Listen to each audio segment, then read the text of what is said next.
he stays rideable, and all these things. Yep. So I think maybe. See if he remembers what he learned yesterday. Yeah, see that maybe that's a good place to start and see how far we get, and then if we're successful in that, we can move on to something else. Okay? But you just finished getting him warmed up? Yep. Yeah, come on the leg.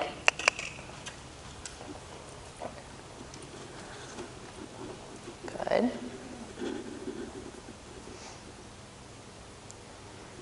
And no tricks, right? No piaffing, no passaging. Honest stuff only. Yeah. And use your leg, not your butt.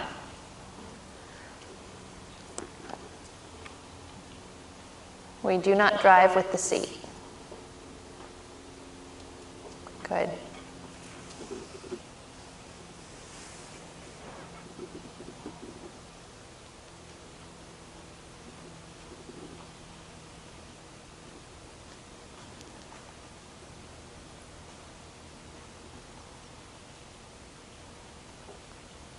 Good. Making sure, even as you start to step him sideways, that he keeps the same rhythm, same tempo. If ever we go to add difficulty to an exercise, so here we're cantering on the inside track, you add difficulty by turning it into a leg yield, you have to ask yourself if there's something that changes. And if something changes, then it's still not good enough for me.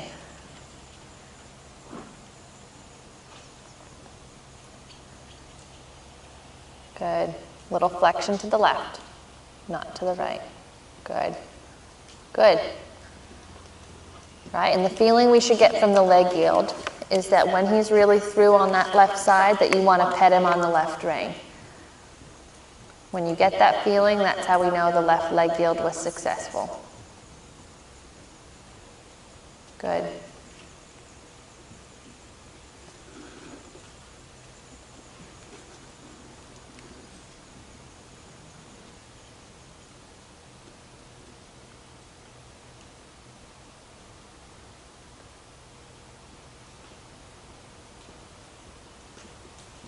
Very fine.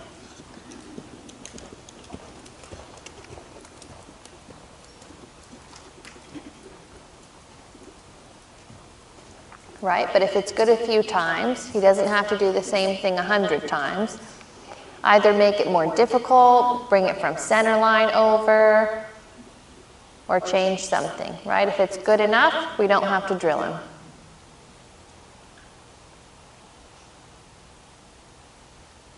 I always ask myself when I get on a horse, I say, what is not possible today? If you did that little leg yield from your inside track to the rail and it's possible, then that's not the thing we have to spend time on.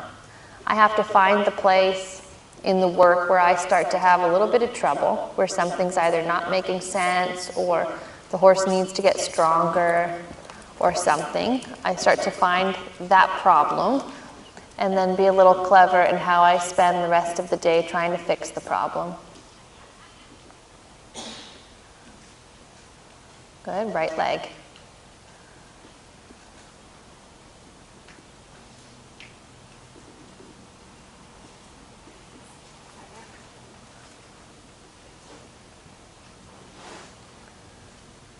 Good, and he can have right flexion when you do that. If he looks to the left, that's just a little bit covering it up, right? Yep, walk again.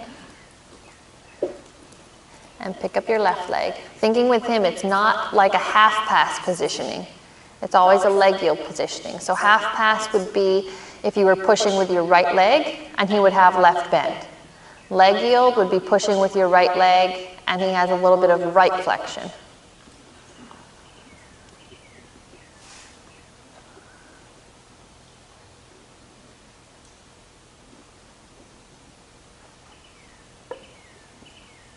Good.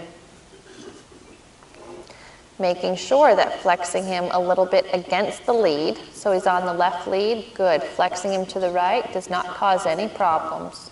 Good boy. I think this is the Okay, so perfect, right? We're seeing this way is possible. So now we'll try to see if we can't cause a problem going the other way.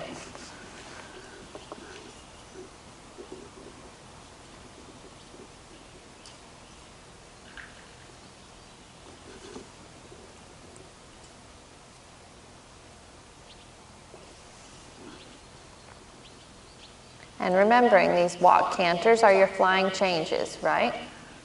So where was the correction on your left foot, right? You asked him to canter right, there was a delay, and then to top it off, he picked up the wrong lead. He knew nothing, right? Except that he picked up the left lead and you brought him back to walk. Communicating is important.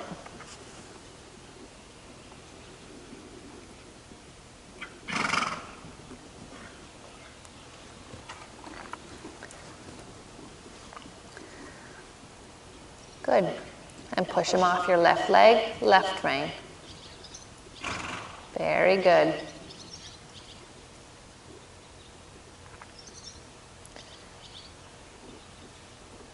Good, and if you feel he starts to struggle and think about the change, put that left leg back. Yeah.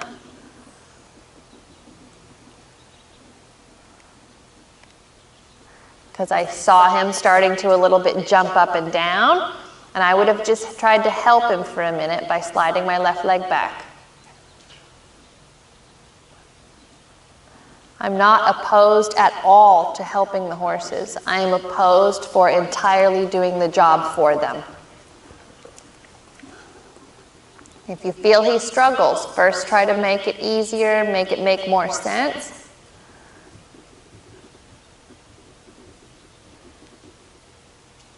Good. Be prepared on the short side. Put your left leg back, like you're going to ask him to canter. Good. Very good. And then leg yield to the rail. Left leg back.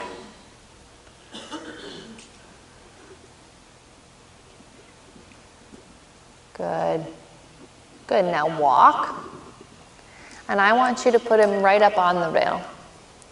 And you're going to do a couple walk canters with him right up on the rail. On the right lead, on the counter canter. But you're going to keep him, so don't do it after the corner. So you can really put him all the way up on the rail. Like to the point where you're almost afraid you're going to scratch those blue boots. Because God forbid, right? Good. Yeah, now he needs, But see, a little bit, you sometimes cover it up for him by coming off the rail and then picking up the counter canter. And he a little bit gets hollow then on the right side. And this way, I want you to use the rail to keep him really straight. He's got to stay right up on it and pick up the right lead. Come on. Good boy.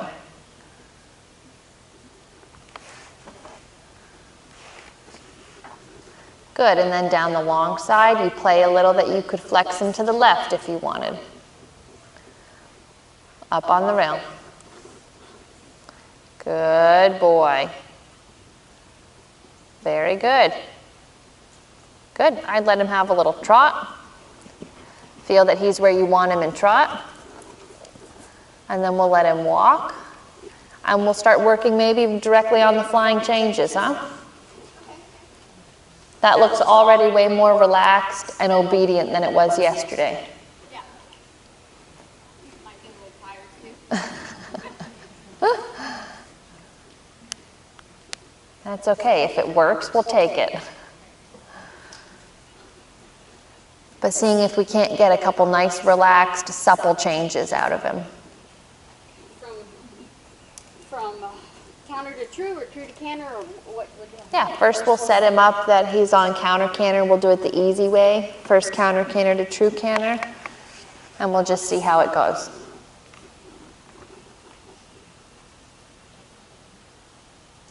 But making sure that you stay really picky on your walk canters. And if you feel him wanting to slide out on the left or the right, then I would put him on the rail to help me control that side. Come on, you got to make a correction on your left foot. Come on. Well, then why is it kicking him? It's asking for something, otherwise you need to take it off. If you don't want anything, then the leg comes off. If you want something, you back it up until you get it. Come on with the left leg. Come on, keep it on. Good, now walk. Now totally quiet in your leg. Make him walk straight, both legs. Good, now quiet. Left leg back, right lead canter.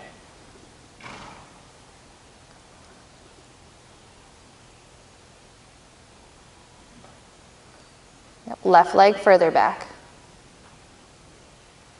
Come on, poke him with the left spur. Good. Now walk. But sometimes when you think your leg is back, it is really not back very much at all. Give him a little help here by being really clear. Make him walk straight down the rail. Straight down the rail. Put him up on that rail. Yeah, now make him come to me. Yeah, he likes to be really fishy, doesn't he? Both legs. Yeah, both legs. Don't fix the haunches. Fix the fact that he's not going straight. He wants you to fuss with him left and right. Good boy. Now walk and canter right. Good boy. But you know, he wants you to a little bit pick that argument. Go ahead, chase my haunches around.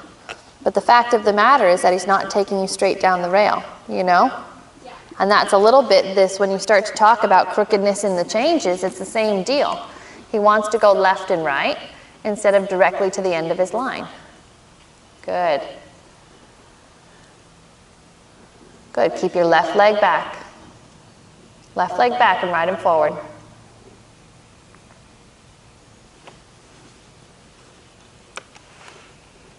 Come on, poke him on the left leg. Right lead canter, come.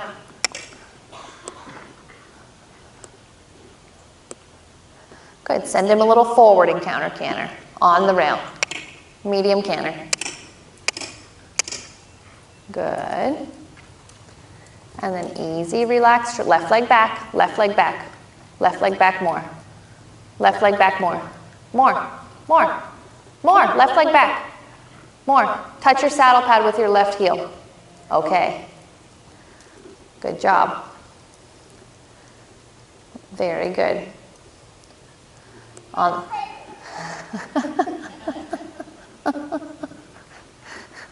Walk. Up on the rail, right lead canter. Good. Help him understand. Yeah. A little forward with the left leg way back. Good. Relax him.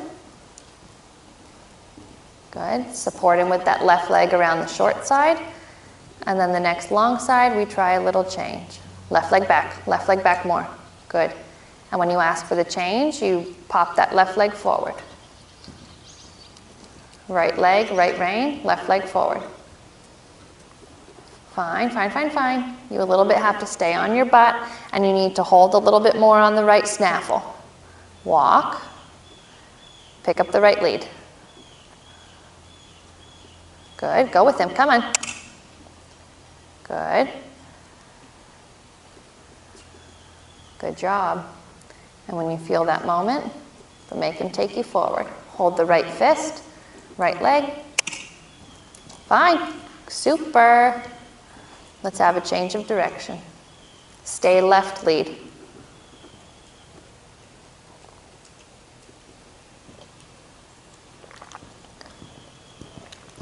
And first things first, you make sure you can support him with your right leg back. Show me how far back you can put your right leg. Yeah, more. All right, but at least it's back. But you have to really be thinking about that, because sometimes you think it's back and it's right where it was before. So sometimes I'm making you be dramatic on it just so you feel. Your reins are getting a bit long. Shorten your snaffles. Good. Stay on your butt. Good job. And when you feel you have a nice balanced canter, Yeah, relax. Right leg back and pick up your left lead. Give him a little poke on the right spur. You have to start making corrections when he's misunderstanding. Fine. And then when you're ready, you're going to hold your left fist, ask with the left leg, right leg comes forward. Forward. Right, walk. Pick up your left lead, and you're going to send him a little bit forward and back on the left lead down the next long side. He needs to feel like he can cover ground. Good. Good. Little go, little relax him now. Relax him now. Bring him back. Good. And send him a little forward again. Good. Bring him a little back. Right leg support. You're going to think you're going to send him forward. Yeah. And when you go to think about sending him forward again, that's going to be instead of actually letting him run, you're going to do the flying change. Okay? So he has a forward thought, but rather than running, he's going to do the change. Keep your right leg on him. Good. Good. Balance him. Good. Hold your left leg, left foot, and forward. Right? Because you feel how after every time he wants to change this way, he pops and he either jumps up and walks, or he trots behind and he scrambles to the right lead. He has to think about still cantering forward. Even if when you ask him to swap leads, if he stays on the left lead and you feel him start to jump up and down, you need to send him forward. Go, go. Good, walk again. Until that first step just rolls in front of you. Pick up the left lead. Canter on. Good, walk again. From that first step, you have to really correct him a little bit on your right foot. Go, go. Walk again. Because you feel how it happens up and down. That walk canter instead of happening in front of you. Yeah? But you have to commit. Make him go. Right leg on. Your right leg is not touching him at all. Good. And walk again. Good. And now canter left. Go. Go, go, go, go, go, go, go. Go, go, go, go, go, go, go, go, go, go, go, go, go. Walk again. Good boy.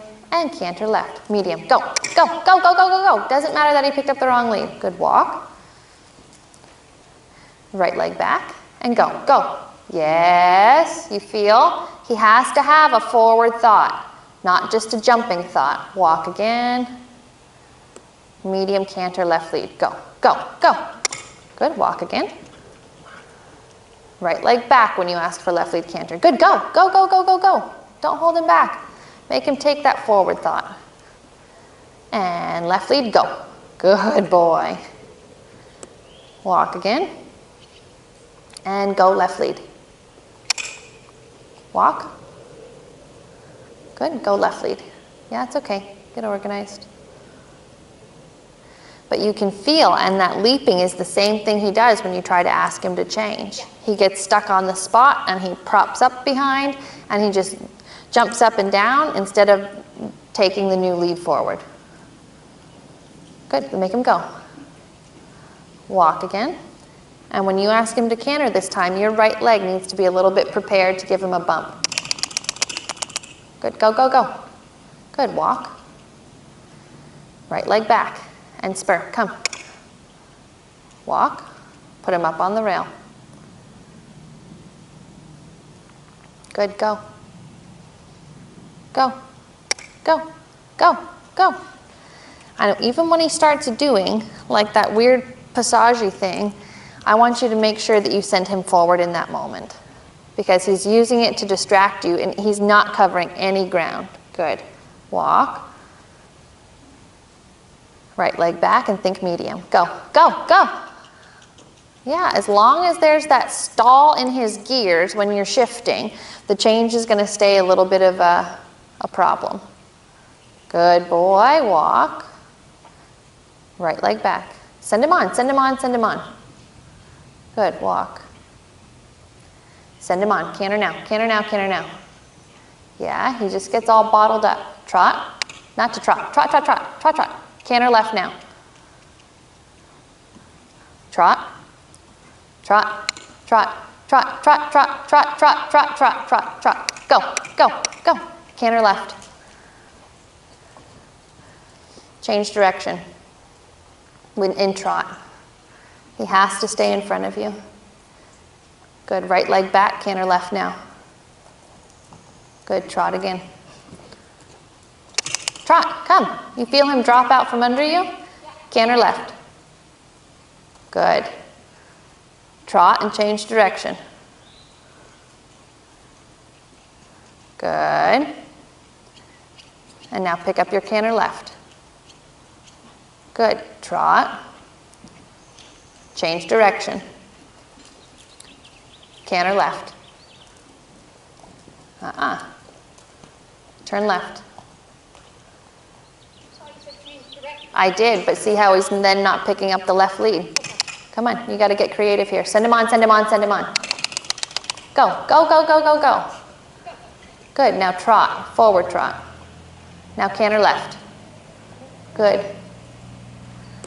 And you think about changing direction. If you lose the control of the left lead, then you track left again. Trot. You have to have a transition. And canter left. Yeah, he's got to start knowing this, and you have to be more clear with your legs. Good, trot. Good, canter left. Good. Trot. Good boy. Canter left.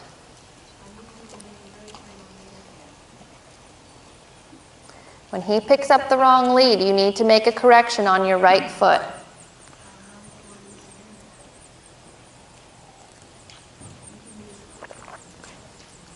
Good, now trot. Pick up the right lead. Good. Trot.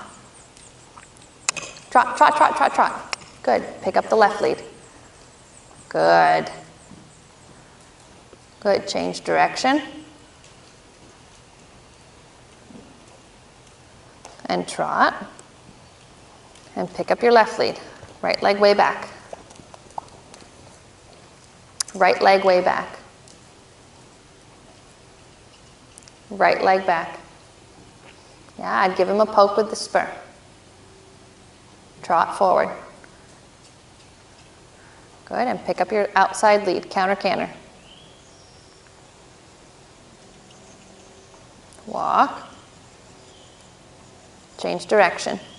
Until this is really clear, he has to understand your left leg from your right leg. And until this is 100%, it's not even really worth trying the flying changes. Because if we do, we're either going to get lucky or we're going to get unlucky. And if we just spend a little more time focusing on this, then you have a much better success rate.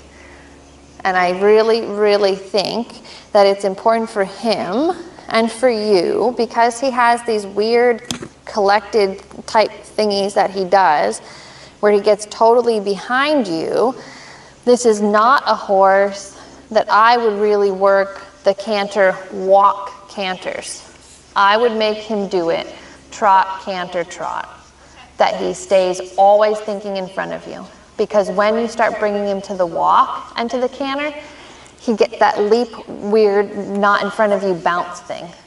And that's not helpful for your flying changes. Until you feel like when you're cantering, like you could bring him to the walk and he would still be really fired up and forward thinking, not bouncing thinking, not weird trick swinging all around thinking, but really that he marches. Even just making him march straight down the long side is a challenge for him.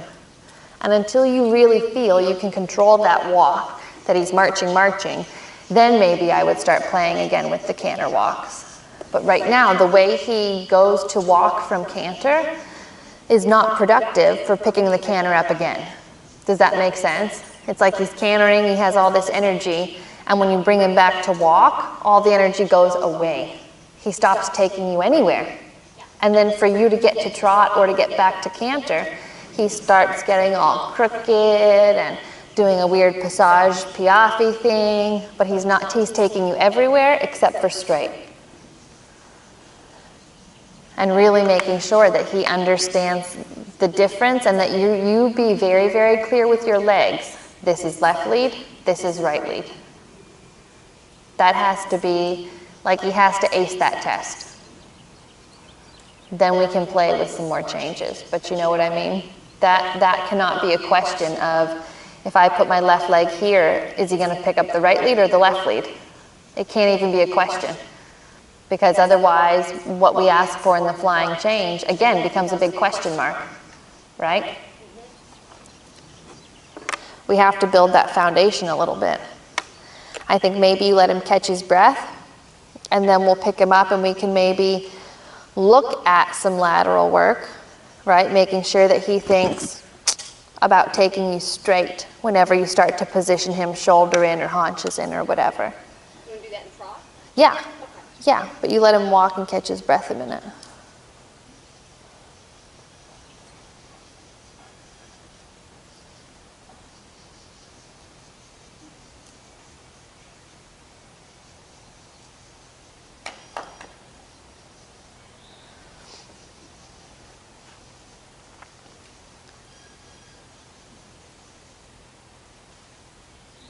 But sometimes, we've talked about this weekend different types of horses. And sometimes because they feel like go-y horses, like they feel like they have lots of energy all the time, we're not so strict on them that they actually be on our aids. And as opposed to a dull horse, where you would be picky on a dull horse all the time because you expect him to be behind the ball. This horse, you know he's not going to be that far behind the ball, right? He's going to go. He wants to trot. He wants to go. So we don't always hold him accountable for the timing of his reaction because he tends to be a good boy. And when things get complicated, we start flying changes or making half-pass zigzags or things like that. That little tiny timing issue becomes a window of opportunity where a lot of things can go wrong. And so making sure that you really start to pin down on this horse the timing of his reactions to your aids. The timing is incredibly significant.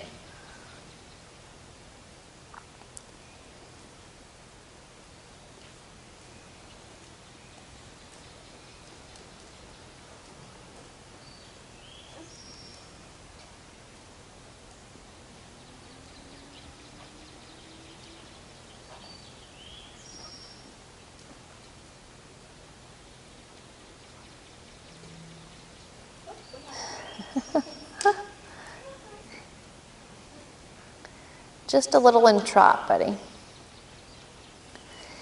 But same thing when you start to think about your walk-trot transition. You don't have to beg. Do not use your seat. Do not push with your seat.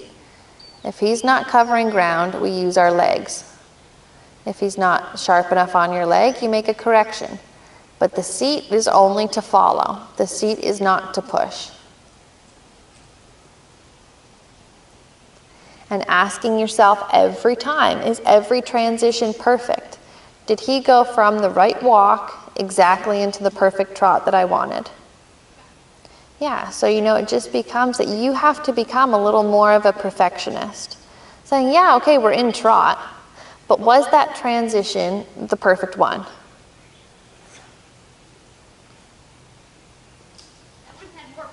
Was it perfect for you? It doesn't have to be perfect for me. Right? But you have to decide, like, hey, yes, that was exactly what I wanted. And before you can decide if that was exactly what you wanted, you have to make up your mind what you wanted. Right? So a lot of times I see people and they go from walk to trot or from trot to canter, and I say, was that perfect? And they go, well, it was all right. What did you want? What type of walk did you want? What type of trot did you want? And did we have both of those things? How did I want to touch my horse in my leg to make the trot that I wanted? Right? All of this matters. Good. Good. Right? But not letting that go and thinking that that's insignificant. Very good. Good, and then you play a little bit, maybe a little shoulder 4.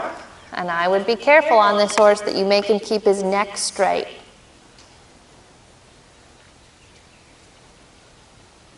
Good, little down through the right rein. Good. Good, straighten before your corner, little forward on your short side. Good, and another shoulder in. First with a straight right rein. Put him on that rail. Put him on the rail because his haunches are going out instead of his shoulders going in. Yep, still. Right, do you feel that? How his haunches get closer to the rail, but his shoulder doesn't really come in. This is where mirrors can be exceptionally helpful. Make a circle down here, circle at this end.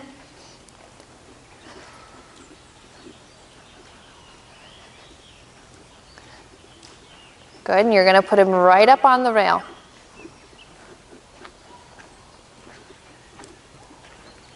Right up on the rail with your left leg. Good, more, closer to the rail. Closer, closer. Put him up on the rail. Yeah. Good, and then move the shoulders in. Fine.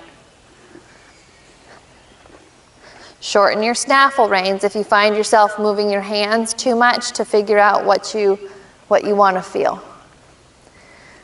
Good, counterflex him and bring the shoulders one step off the rail.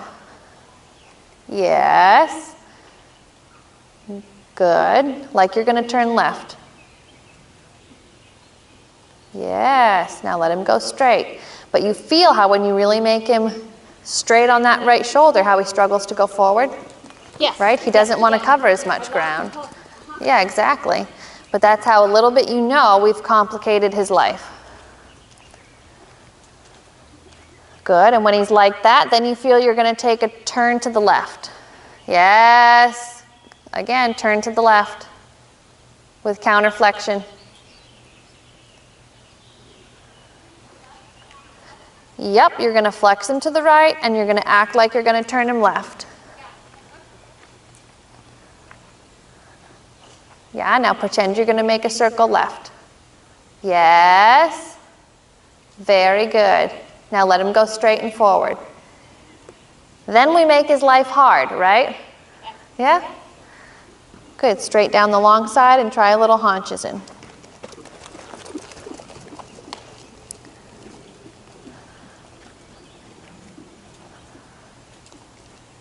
Yeah, flex him through the left side.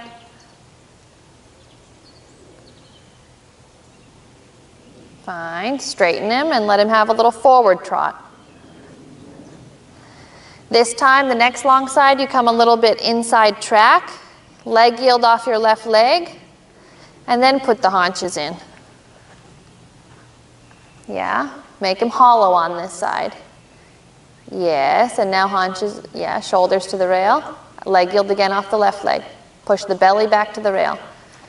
Yes, good boy, let him go straight. Let's have a change of direction. But you know you're a little bit getting through to him when he struggles to cover ground, right? That's how we know he's actually lifting weights.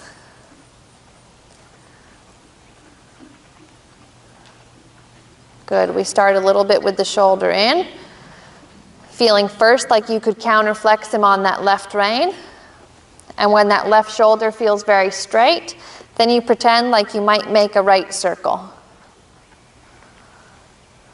Good.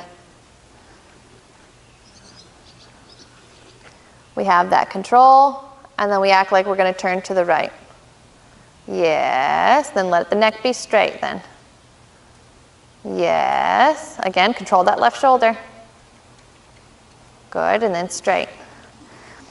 And you feel all these things are just things we have to a little bit listen to. This way, when we ride him like that, he comes off the rail, right? Yeah. Which tells me the next thing we might have to add or to correct him on becomes the inside leg down. Yeah, now act like you're going to turn right. Yes.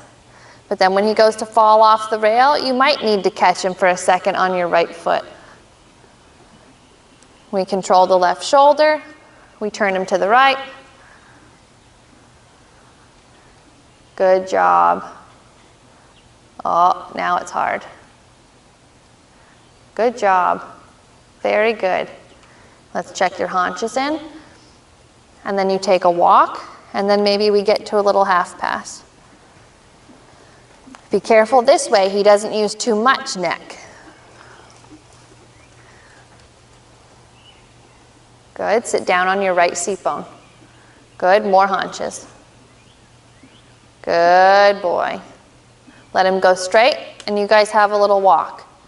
And then I think we'll just pick him up one more time, and we can play with a little bit your half pass positioning.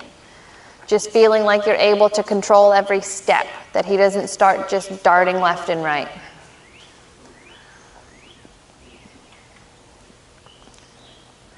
Very good, but it's important, and I don't know if where you ride normally, if you have mirrors, but it's important to be able to watch yourself, and it can be difficult to feel, and especially if you don't have a wall this high, like I have a little dressage court, but feeling that when we do the shoulder and the haunches in and out and all these things, that we're really being careful that the horse isn't cheating, okay? It doesn't make him a bad character that he wants to do things the easier way.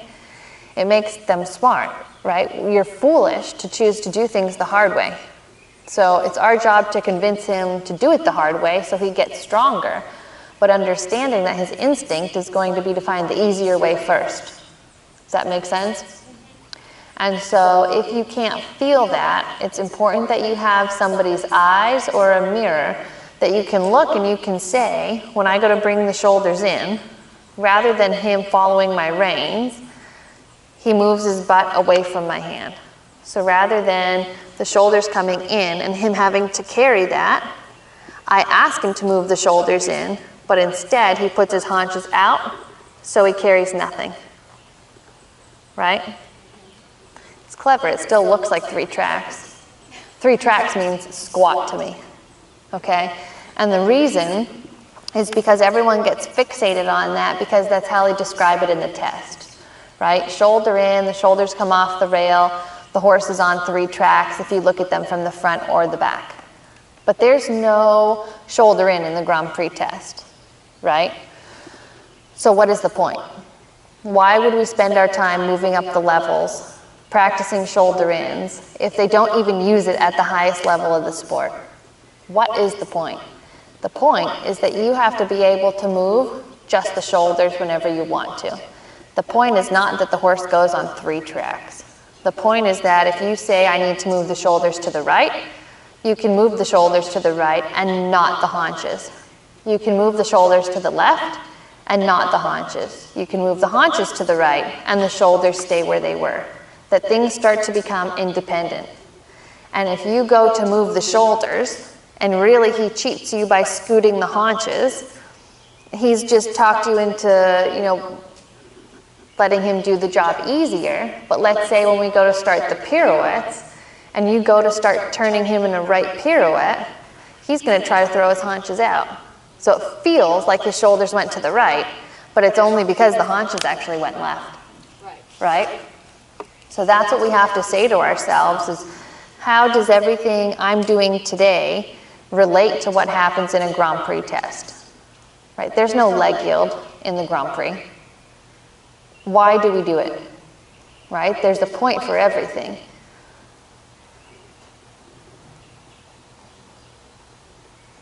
Is he okay to practice a little half pass? Okay.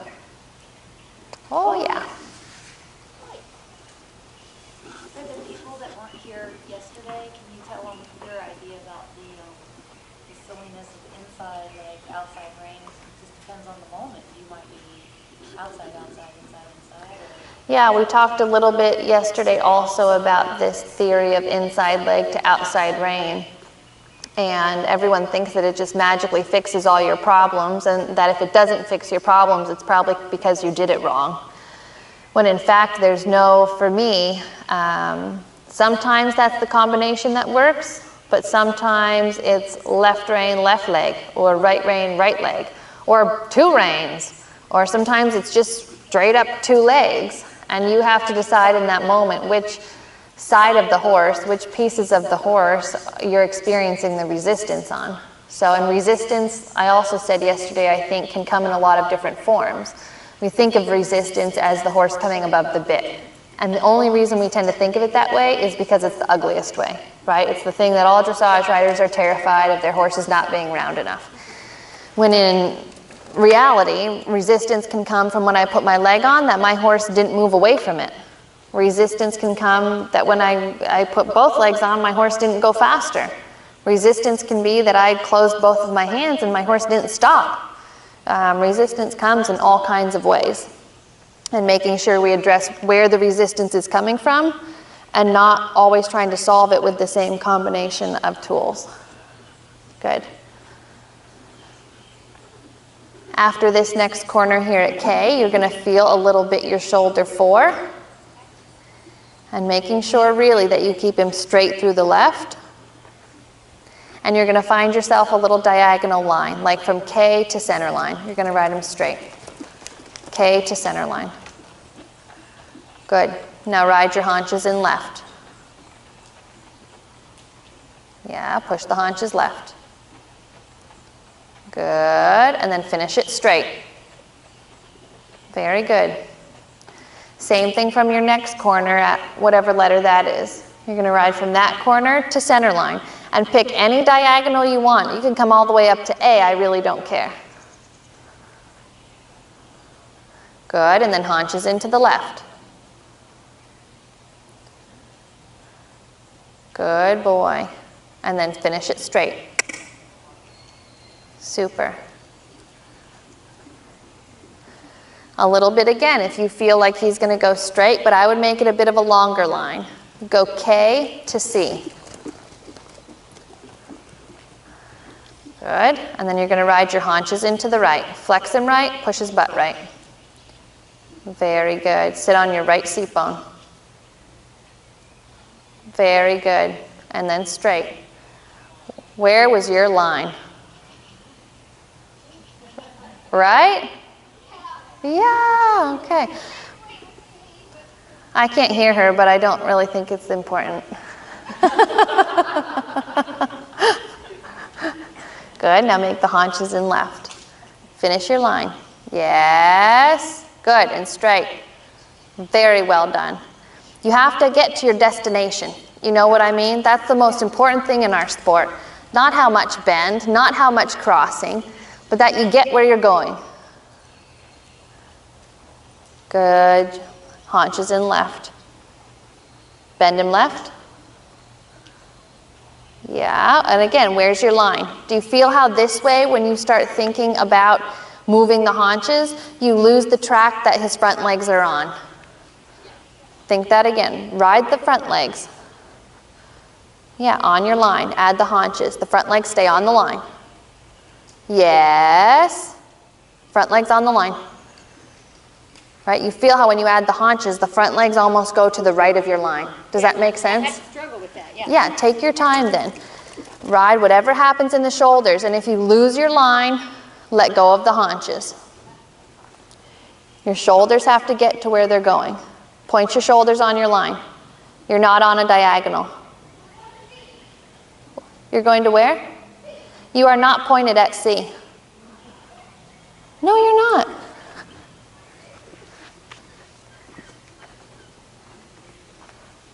Make a little circle down there. And then you come directly straight to me. There has to be in every point of your lateral work, even a pirouette, there has to be a line. There is a destination. Come straight to me. Put me between his ears. Feel him drifting right. Make him come straight. Good. Now push the haunches left. Ah, come to me, come to me, come to me. Yes. Good. Let's go the other direction. You feel you cannot lose that line. Otherwise, you end up pushing him sideways and having to bribe him to go forward.